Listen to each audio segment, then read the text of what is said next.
Bienvenidos fusionistas a un episodio más de Fusionista Propone. Creo que este es el episodio 162 y hoy pues vamos a tratar un tema, como siempre, pues un tema importante para los guatemaltecos bajo los principios del liberalismo clásico, gobierno limitado, mercados libres y propiedad privada. Y pues para ello hemos invitado a un especialista en este tema, que no solo es especialista, es un profesional en este campo, que de hecho ha tenido una experiencia, una anécdota bien interesante que nos va a contar, sino que además es un activo político profesional del proyecto de País Fusionista. Así que ya le vas a conocer, pero antes pues invitarte una vez más a dejarnos tu like, un comentario y compartir en tus redes sociales este video. Quedarte hasta el final para que puedas ver cuál es pues la perspectiva que planteamos desde esta lógica de campaña de gobierno a la sombra que hemos lanzado desde hace algunos años, y la campaña en la que estamos en el año 2026, que es el sistema estúpido. Esa campaña la puedes visitar en nuestro sitio web y ahí puedes pues entender por qué nosotros insistimos en que el problema es el sistema y no, pues, digamos, los síntomas, que por lo general es lo que ve la mayoría de gente. Así que bienvenidos a este podcast Fusionista Propone, y pues desde ya le damos la bienvenida al ingeniero Héctor Muñoz, que además pues es un político liberal clásico. Bienvenido, Héctor, ¿cómo estás? Muchas gracias, Jorge. Es un placer estar contigo otra vez aquí en este modesto set, como dice Gabriel.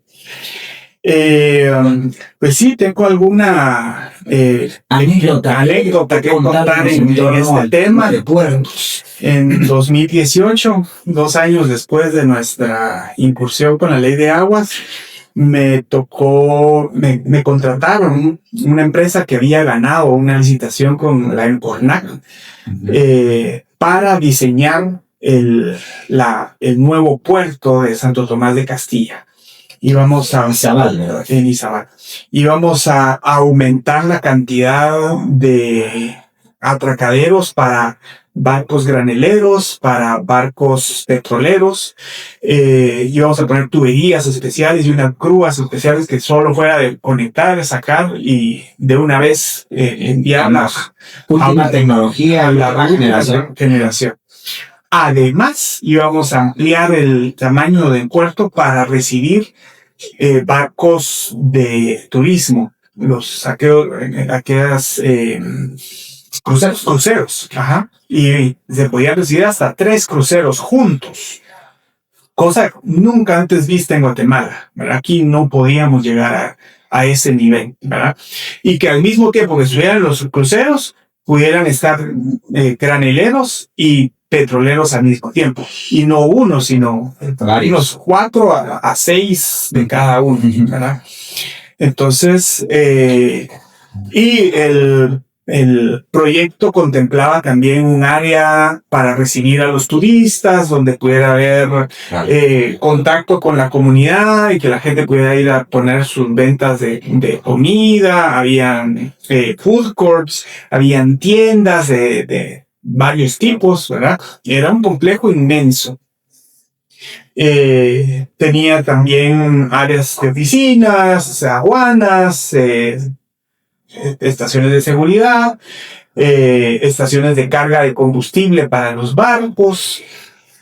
Era un diseño bastante complejo, pero y de hecho lo entregamos, ¿verdad? Pero cuando se iba a empezar a construir, surgió una demanda contra la Empornac, que el juez que la tomó hizo una cosa bastante fea, ¿verdad? Porque él utilizó un documento sin valor probatorio como la prueba definitiva, ¿verdad?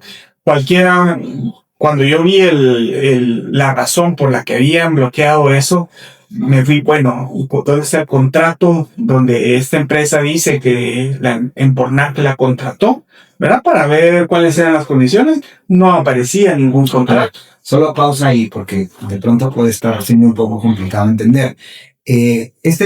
esta experiencia tú la viviste en el año 2018. Ajá. Ya no se inicia la construcción del diseño que ustedes habían hecho porque a la Enfornac le cae una demanda. Así es. Una demanda de una empresa que había operado teóricamente desde cuándo venía operando.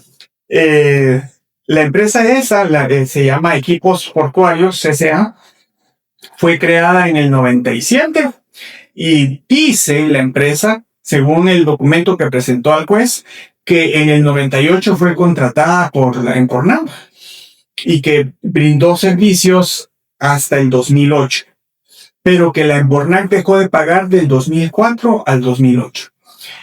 Esa empresa fue creada con 500,000 quetzales aproximadamente de capital, un poquito menos. Lo que reportó que había puesto a disposición de Cornac era equipo valorado en 15 millones. ¿De quetzales? ¿Cómo se pasa? Ajá, sí. ¿Cómo se pasa de $500,000 a 15 millones? Pues apalancándose y toda la cosa. El problema es que no se ve en ningún momento, o sea, no hay ningún registro contable, ni de pago de impuestos, ni de pagos de la Encornac a la empresa esta, ni siquiera durante el tiempo del 98 al 2004, que ella dice que sí estuvo brindando el servicio. Y el valor que exige en compensación por esos 4 años de no pagado, que no se pagaron, era de 196 millones. ¿Cómo pasas de un equipo que vale 15 millones a querer cobrar 196 millones? Okay, y digamos que en este caso puede que hayan algunos detalles que no estemos informando debidamente. Después de esta experiencia, entiendo que todavía este año hay un resabio de esa demanda. Ajá. Y ¿cuál es la situación actual del puerto Santo Tomás de Castilla? Porque digamos 8 años después que tú tuviste esa experiencia de diseñar con un grupo de profesionales un puerto muy completo, digamos un puerto de primer mundo, estemos donde estamos, o sea, estemos 8 años después. Y creo que la pregunta que empieza a ver nuestros espectadores ver la ley de puertos que recién acaba de aprobar el Congreso de la República, pero que aún falta sanción por parte del presidente de la República y que tiene por número el decreto 20-2026, va a resolver este tipo de problemas, o al menos va a impedir que este tipo de problemas se sigan dando.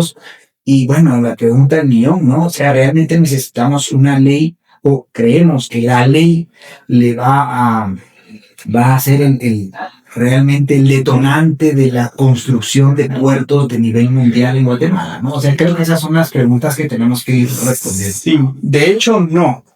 El problema con esta ley es que lo único que se enfoca es en centralizar la operación portuaria nacional de puertos lacustres, fluviales y marítimos en la APN, que es la Autoridad Portuaria Nacional, en un sistema de puertos nacionales, portuario nacional se llama, y bajo la dirección del directorio de la APN, ¿verdad? O sea, el sistema es todo y abarca todos los puertos y muelles y cualquier cosa, aunque sean privados, pasa a ser propiedad del Estado y administrados y supervisados por pero no, o sea, pasa a ser propiedad del Estado un puerto, un atracadero todo es propiedad privado del Estado.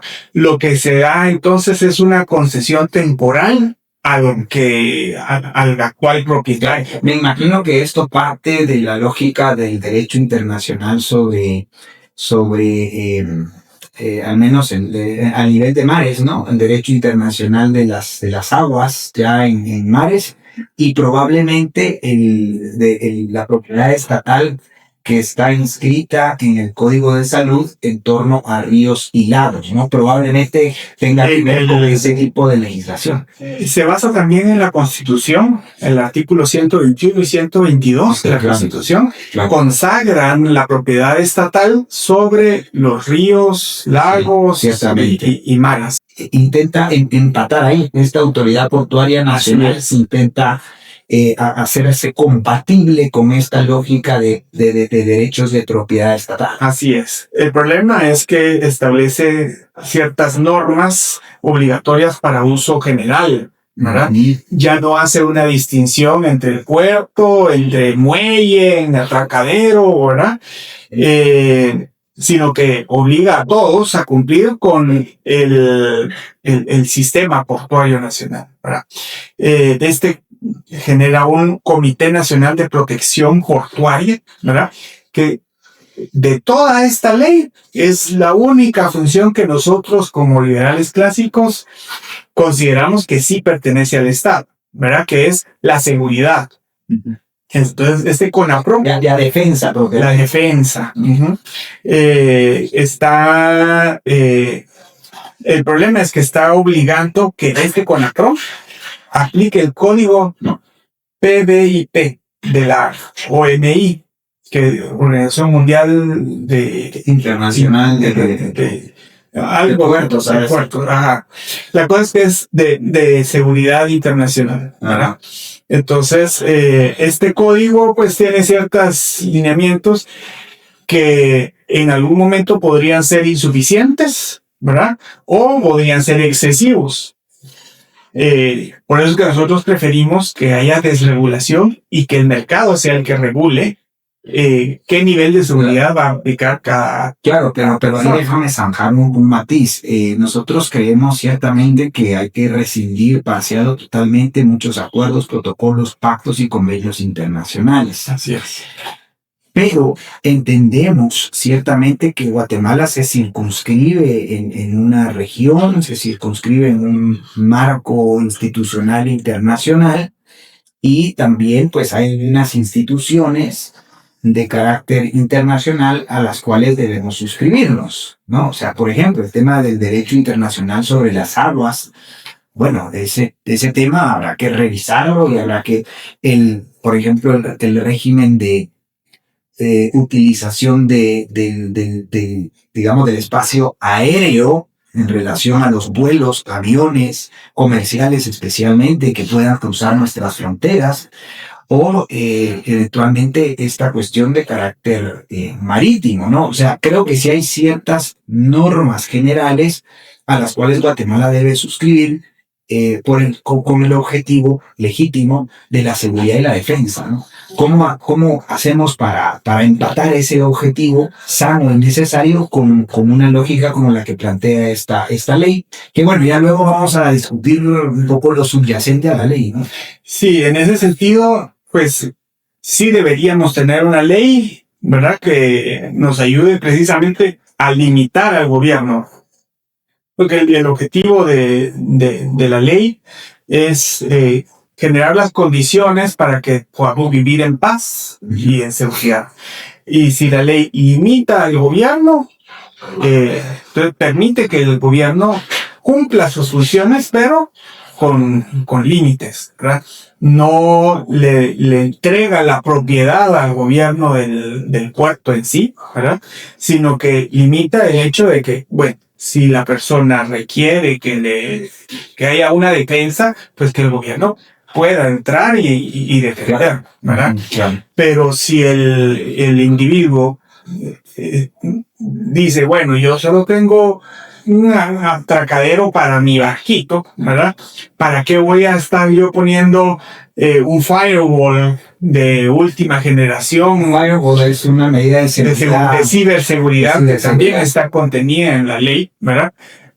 Para vigilar, si mucho podría ser una cámara de vigilancia. Bueno, te cuento cuál es el tema de esto, ¿no? Y yo creo que esta es una perspectiva que no te van a decir en ningún otro podcast. Y es que curiosamente, Héctor y amigos, esta ley fue fogoneada y presionada por la Embajada de los Estados Unidos en Guatemala, o sea, por Washington. ¿Por qué? Porque obviamente hay intereses estratégicos en cuanto a tener cierto control de nuestros puertos, ¿sí? En parte porque, claro, sería un pecado mortal que Guatemala, por ejemplo, abra su comercio para la República Popular de China, ¿no?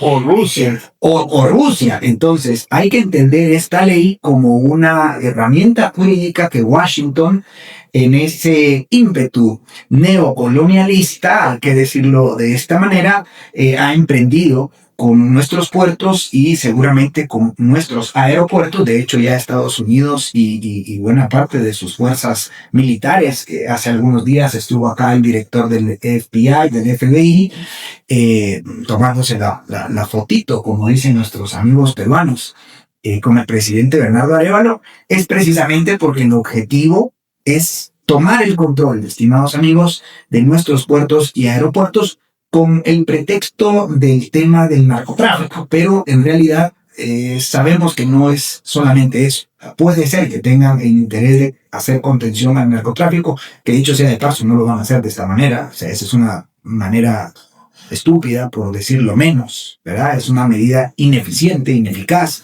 de poder contener el narcotráfico, y eso ya lo hemos dicho aquí innumerables veces. Pero además, pues tienen que hacer contención a eso que ellos ven como una amenaza, y eso es China, ¿verdad? En nuestras palabras, vemos nuevamente cómo en nuestros territorios se fragua esta lucha encarnizada entre el hegemón, que sigue siendo aún por ahora Estados Unidos, contra esta potencia emergente que bueno, cada vez más se posiciona de manera, yo diría de manera bastante legítima y hasta elegante en buena parte del oriente del mundo. Pero bueno, ese es como el contexto de esta ley, ¿no? Porque hay un dicho que dicen, la ley está hecha para el que la cumple.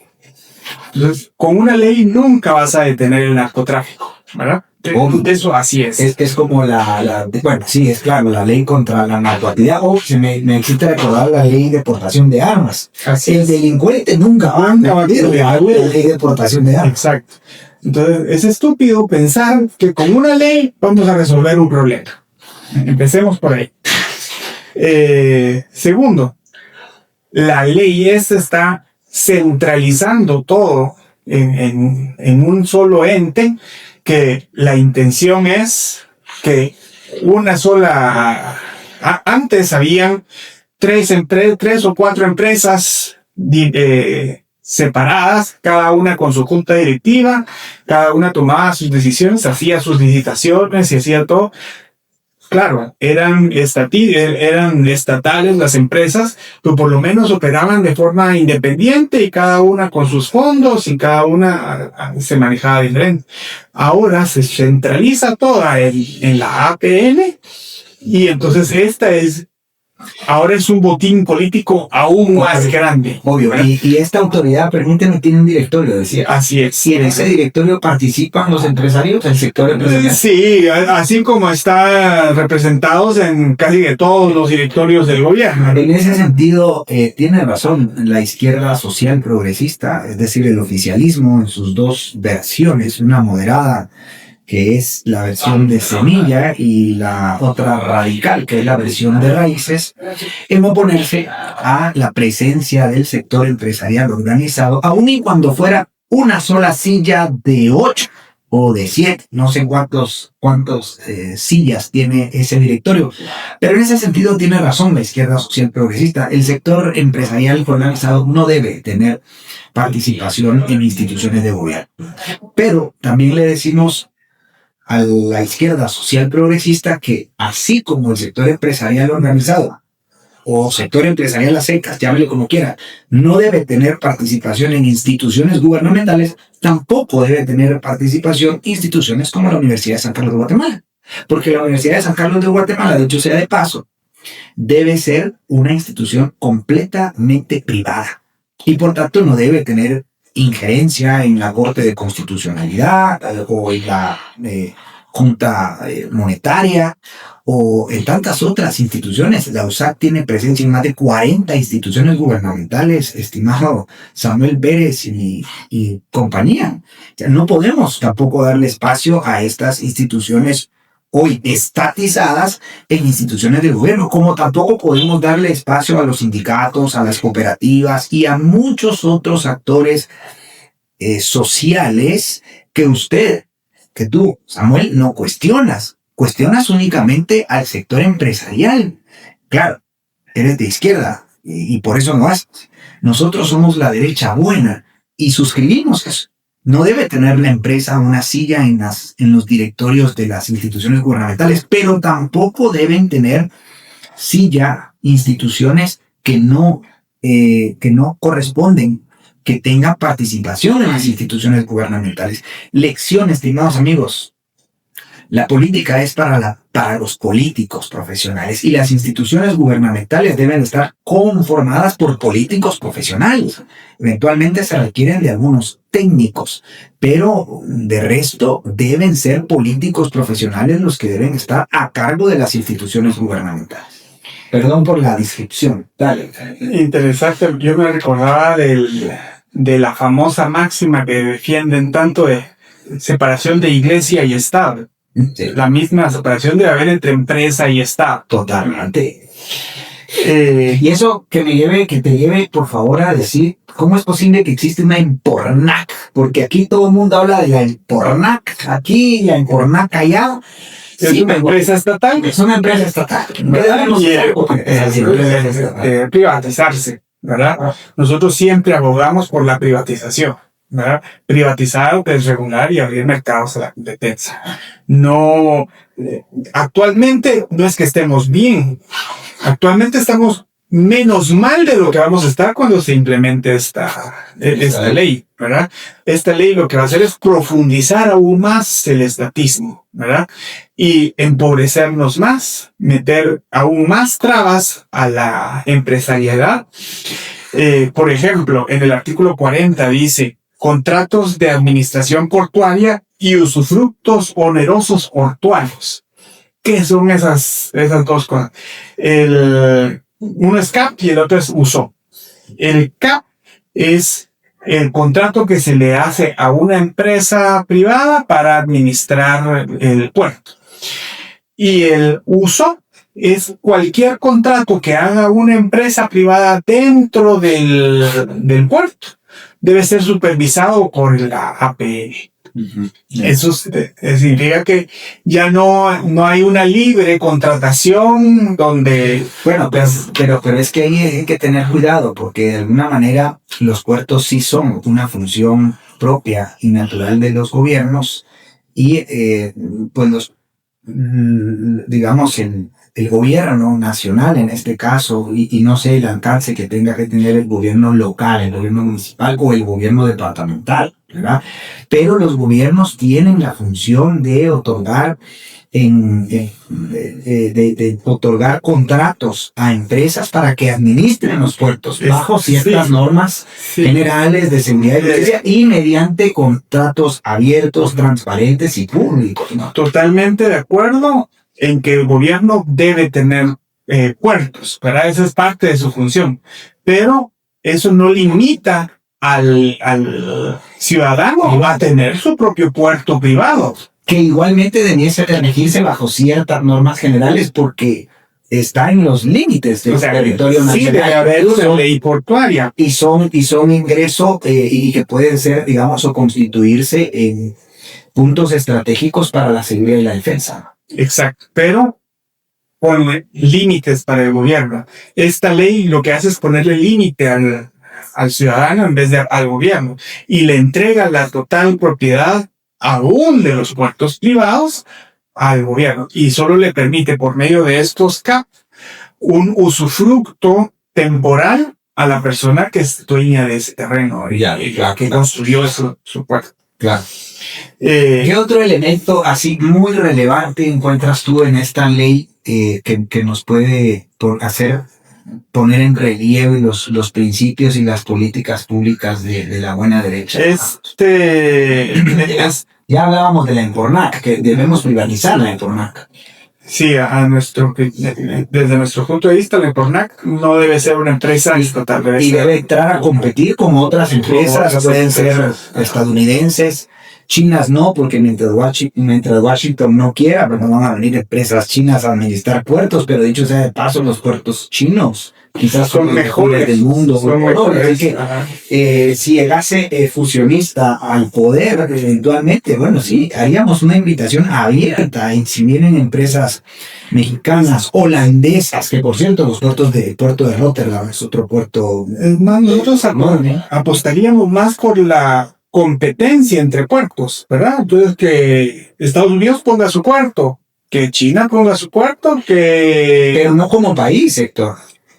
O sea, a ver, pongamos algo en claro, ¿no? Recordemos también que al final existe o deberá existir en un marco de capitalismo liberal, federalismo y autonomía legal, funcional y fiscal, y serán los municipios los que estén de alguna manera tutelando la construcción, administración, operación de puertos. Ahora, el puerto, digamos, el municipio de Ocos en San Marcos puede competir con el municipio de Champerico, ¿verdad? Que también tiene un puerto, y pueden hacer contrataciones abiertas, libres, públicas y transparentes a empresas de otros países, de Estados Unidos, de China, que vengan y administren puertos, y entonces pueden competir los municipios. Los municipios compiten, ¿verdad? Las empresas administran bajo ciertas normas generales del gobierno local y del gobierno departamental y del gobierno nacional. Y deben ser normas mínimas, claras y sencillas y estables, que generen predecibilidad. No ponernos a que la ley exija que se debe cumplir el código PBIP. Sí, mañana ese estándar ya caducó y la ley entonces ahora hay que crear otra ley, y en esa otra ley podemos meter más charadas que nos harán más la vida. Entonces, básicamente, como para ir acotando, ¿no? Esta ley crea un espejismo de alguna manera, crea el espejismo de que ahora sí van a haber puertos en Guatemala. No, estimado guatemalteco, al final necesitamos primero el cambio total y profundo del sistema político, económico y social, para que entonces los gobiernos nacional, departamental y municipal se pongan a hacer lo que tienen que hacer. Seguridad y defensa, justicia y obras públicas. Dentro de las obras públicas están los puertos, los aeropuertos, las carreteras, los puentes, el ornato, el mantenimiento de los sistemas de drenaje, la provisión de agua y la recolección de residuos sólidos, por ejemplo. Bajo ese marco de gobierno limitado a sus funciones propias y naturales, eventualmente sí necesitamos unas reglas generales que permitan pues la construcción, operación y mantenimiento de puertos de altísimo nivel. Pero mientras no se hagan las reformas liberales de fondo, pues este tipo de intenciones cae en saco roto, ¿no? Más bien se presta para justamente la regulación, la pugna por a ver quién se hace del poder en esa pequeña institución. Yo creo que va a suceder lo mismo que con la fulana ley de competencia y la fulana superintendencia de competencia, que bien hacen en llamarla superintendencia de incompetencia y de incompetentes, porque no hace nada. No han podido ni elegir al gerente, me parece. Un total desorden, caos y sobre todo despilfarro y mal gasto de los impuestos de los guatemaltecos, ¿no?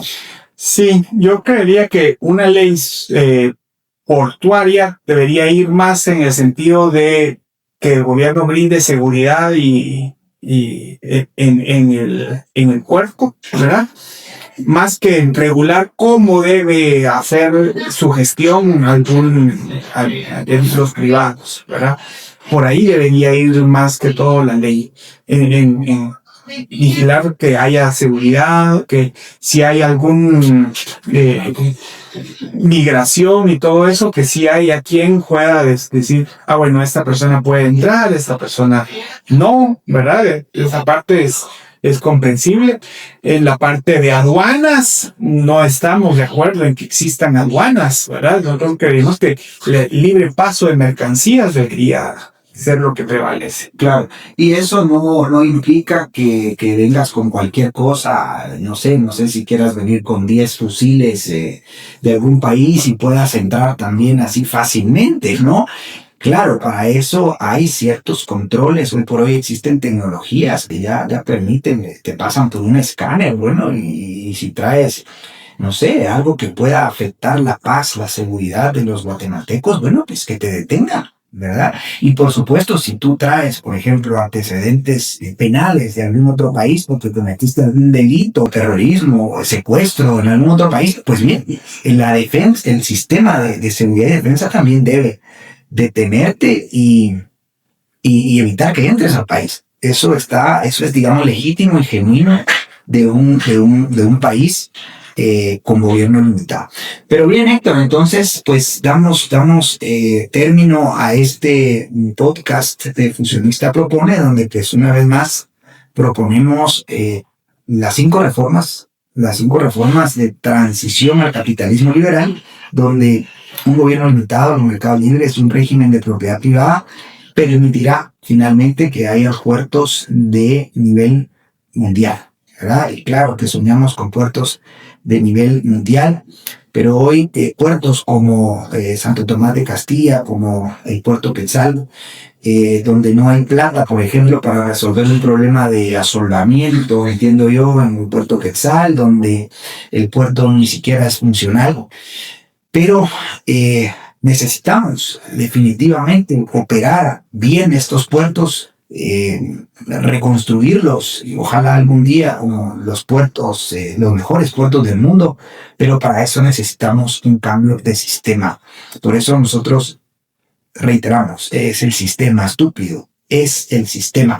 Cuando cambiemos el sistema, estas leyes, si son leyes generales, justas, bien escritas y pocas, entonces van a tener cabida, van a tener sentido y no van a crear espejismos e ilusiones y falsas expectativas. La gente cree que una vez sanciona la ley el presidente Bernardo Arevalo, al día siguiente o a los 6 meses ya van a haber puertos funcionales en Guatemala. No va a ser así. Y además, ¿para traer qué? Si de todas maneras hay miles de leyes que obstruyen la importación de bienes y de mercancías que pudiesen hacernos pues tener una mejor calidad de vida. Entonces hay que derogar los aranceles cero con todos los países del mundo, y libre importación, si quieres importar de China, si quieres importar de Rusia, si quieres importar de cualquier país del sudeste asiático, y claro, con puertos decentes, pues, de nivel mundial. Así que bien, Héctor, tus últimas palabras, no sé, tus últimos consejos para nuestros espectadores. Pues les animo a que privaticemos, desregulemos y abramos los mercados a la competencia. Es la única vía hacia un capitalismo para todos, en el cual todos podamos prosperar en libertad y con garantía de nuestros derechos inalienables. Mejor dicho, imposible. Muchísimas gracias por tu atención, por haber llegado hasta acá. Te agradecemos el like, el comentario y el compartir en tus redes sociales. Y pues no te pierdas nuestros próximos episodios de Fusionista Propone, porque pues bien, aquí estamos casi todas las semanas tratando de proponer una Guatemala potencia mundial. Seguimos avanzando sin prisa, pero sin pausa, con Dios y con la verdad por delante.